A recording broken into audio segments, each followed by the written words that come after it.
Cari amici di Guarda che Stella, ci siamo, finisce l'anno, puntata speciale, vedete stiamo ancora proprio le ultime ore qui in redazione proprio per preparare il 2012, stiamo lavorando alacremente per arrivare alla mezzanotte, ma questo non ci vieta di non andare in onda, anzi di fare una puntata tutta particolare di Guarda che Stella, perché? Perché se le reti nazionali danno spazio al capo dello Stato, noi per gli auguri di fine anno diamo la parola al capo dello Stato di Rivignano, cioè al sindaco Mario Anzil, a cui abbiamo chiesto insomma, di fare un bilancio, tracciare un bilancio 2011 e le prospettive 2012. Sentiamolo.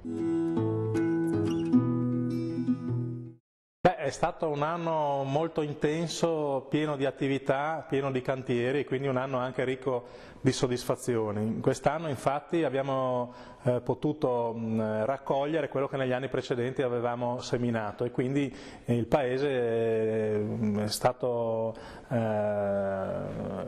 caratterizzato dalla presenza di numerosi cantieri, molti dei quali sono terminati, quindi le opere finalmente si possono vedere.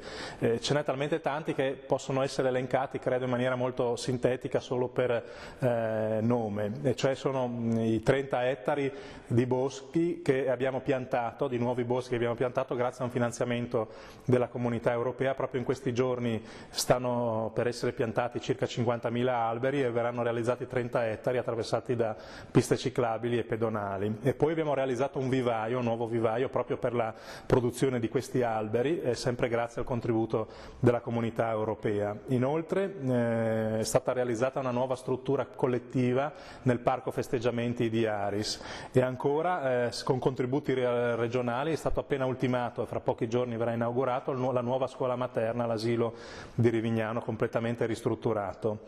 E ancora abbiamo ristrutturato le scuole elementari grazie all'impiego dei lavoratori socialmente utili e grazie anche ai contributi di privati.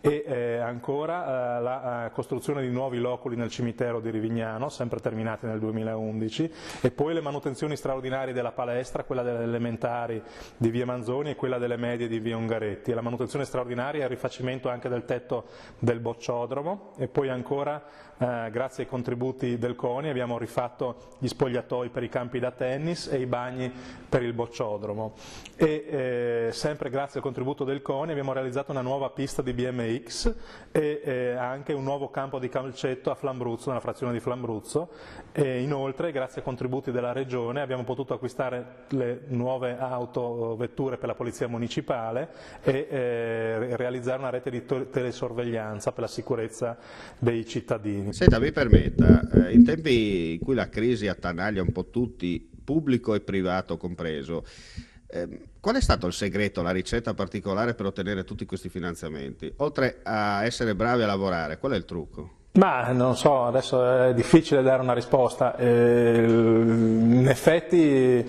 l'amministrazione di un comune significa progettare delle opere, scegliere quelle ritenute strategiche tra le tante opere e quindi, e questa è la parte più difficile in questi tempi di crisi, reperire i finanziamenti per poter realizzare le opere che si è ritenuti strategiche. Per trovare questi finanziamenti è necessario ricorrere a ogni forma di anche creativa. In italiano, diciamo, è un popolo che ha tanti difetti ma anche alcuni pregi. Tra i pregi sicuramente la fantasia, l'estro, l'invenzione non manca. Sicuramente è necessario riuscire ad ottenere dei canali per ottenere dei finanziamenti dagli enti superiori, quindi la provincia, molte opere sono state finanziate dalla provincia, la regione, moltissime opere sono state finanziate dalla regione, ma anche lo Stato e anche la Comunità Europea, che rappresenta una grande opportunità per il finanziamento di opere che noi stiamo perseguendo, questo canale del contributo della Comunità Europea con grande impegno. Abbiamo appena istituito un ufficio per la Comunità Europea in comune che serve per studiare tutti i bandi della Comunità Europea, cercare di capire quali possono essere quelli a portata nostra e quindi partecipare a questi bandi. Diversi li abbiamo anche vinti e questo ci ha dato notevole soddisfazione. Possiamo dire il marketing come volano di rilancio di Rivignano e dintorni? Poi c'è anche il marketing, non a caso abbiamo, e tra l'altro dedicato una puntata, voi avete dedicato una puntata della trasmissione Guarda che Stella alla presenza qui dell'Università di Venezia che ha studiato il marketing del territorio, e il marketing inteso in senso ampio può essere anche le pubbliche relazioni che servono per poter creare dei contatti che alla lunga possono portare appunto allo sblocco di finanziamenti pubblici ma anche privati, perché poi un altro settore interessante è quello privato. Per esempio, tra le opere che confidiamo da fare nel 2012 c'è la nuova casa di riposo da 120 posti, che è un'iniziativa completamente privata, che quindi non costa niente al comune e che però darà grandi opportunità di lavoro oltre che di servizi per la collettività. Un 2011 intenso, il 2012 come sarà? Beh, il 2012 vedrà sicuramente la realizzazione di altre opere che abbiamo già progettato e che sono già finanziate.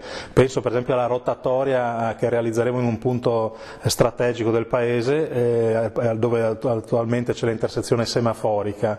E poi ci sono delle opere di portata storica che noi abbiamo programmato in questi anni e che confidiamo, se non nel 2012, comunque entro la fine del nostro mandato di portare a compimento.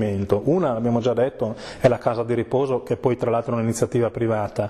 Le altre sono l'innalzamento e l'allargamento della strada che conduce da Rivignano ad Aris, che è spesso soggetta ad alluvioni e che è un'opera interamente finanziata dalla Protezione Civile, e poi la ristrutturazione della Villa Otelio, che è un complesso straordinario che da oltre 20 anni era in completo abbandono e che finalmente, grazie al progetto del Comune di Rivignano, è stato finanziato quest'estate dalla Regione e quindi nei prossimi anni dovrebbe essere completato.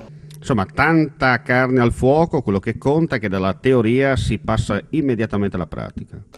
Sì, tanta carne al fuoco, e queste sono poi tra l'altro le opere visibili, le opere pubbliche sono quelle che possono lasciare più colpiti perché sono più facilmente visibili, ma non bisogna dimenticare che poi di questi tempi di crisi la maggior parte dell'impegno degli amministratori è dove magari si vede di meno, e cioè nel sociale, nel tentare ogni giorno di risolvere problemi spesso drammatici che si presentano a causa di questi eventi. E tra l'altro va detto che per il 2012 si preannuncia un anno ancora più difficile rispetto a quello che ci siamo lasciati alle spalle, e ancora più difficile soprattutto per i comuni a causa di questa manovra del governo Monti che ha richiesto molti sacrifici ai cittadini, ma moltissimi sacrifici li richiede soprattutto ai comuni, e quindi noi siamo in grande difficoltà proprio nel programmare il prossimo bilancio, dal momento che non siamo neppure perfettamente consapevoli di quale sia la portata di questa manovra nel bilancio del comune.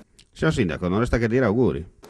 Sì, auguri nella speranza che tutto questo impegno, che poi non è tanto nostro degli amministratori quanto e soprattutto di tanti volontari delle associazioni che ogni giorno, quotidianamente quindi operano perché possano essere risolti i casi drammatici, ma tutto questo impegno di tanti volontari possa alla fine essere premiato con un'inversione di rotta e quindi con l'uscita da questo periodo per affrontare di nuovo un periodo insomma di ricrescita.